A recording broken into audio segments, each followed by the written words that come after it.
السلام عليكم. صلوا على الحبيب يا حلوين، واهم حاجة اللايكات والكومنتات بتاعكم دي بتشجعني وتفرحني جدا، واللي اول مرة يشوف قناتي يشترك فيها ويدوس على كلمة الكل عشان يوصل لكم كل جديد.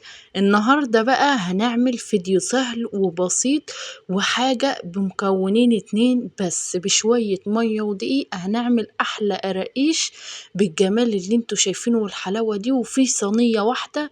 مش هنعمل صواني كتير، مش هنعمل حاجات كتير، بجد سهلة وبسيطة وممكن في أي وقت تعمليها، وبجد في نص ساعة بس بتكون جاهزة ومقاديرها سهلة وبسيطة.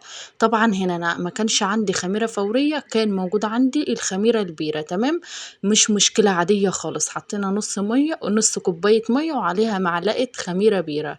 تمام، معلقة ممسحة كده مش مليانة، وهنركنها على جنب عشان تتفاعل معانا، عشان نتأكد ان الخميرة كويسة. هنا بقى معانا نص دقيق، رشة من الملح، رشة صغيرة من الباكنج باودر، كوباية سمنة على زيت او زبدة على زيت، وممكن تعمليها بزيت عادي مش مشكلة، هيبقى طعمها خطير.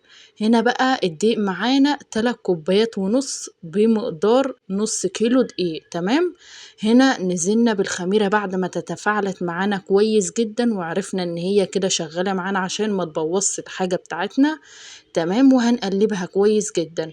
وفي الوقت ده انا مش هقدر احدد هياخد منكم كام كوباية مية، لان على حسب الدقيق، كل واحد بيستخدم نوع دقيق غير التاني. تمام، هنا بقى احنا حطينا نص كوباية الخميرة اللي كنا حطينها على جنب. تمام، بعد كده استخدمنا نص كوباية من المية بس، وبنلم العجينة ما بنعجنهاش. وهنجيب نص العجينة كده، وفي صينية مش هندهن فيها اي شيء، لان كده كده العجينة فيها دهون كتير. تمام، هنفرد نصها في الصينية كده كويس جدا، والنص التاني بقى نركنه على جنب. هنا معانا العجوة عاملينها بمعلقة من الزبدة على نار هادية ومعلقة سمسم، وبالشكل ده نفردها على كيسين بالشكل ده بالنشابة عشان تبقى سريعة معانا وما تغلبناش.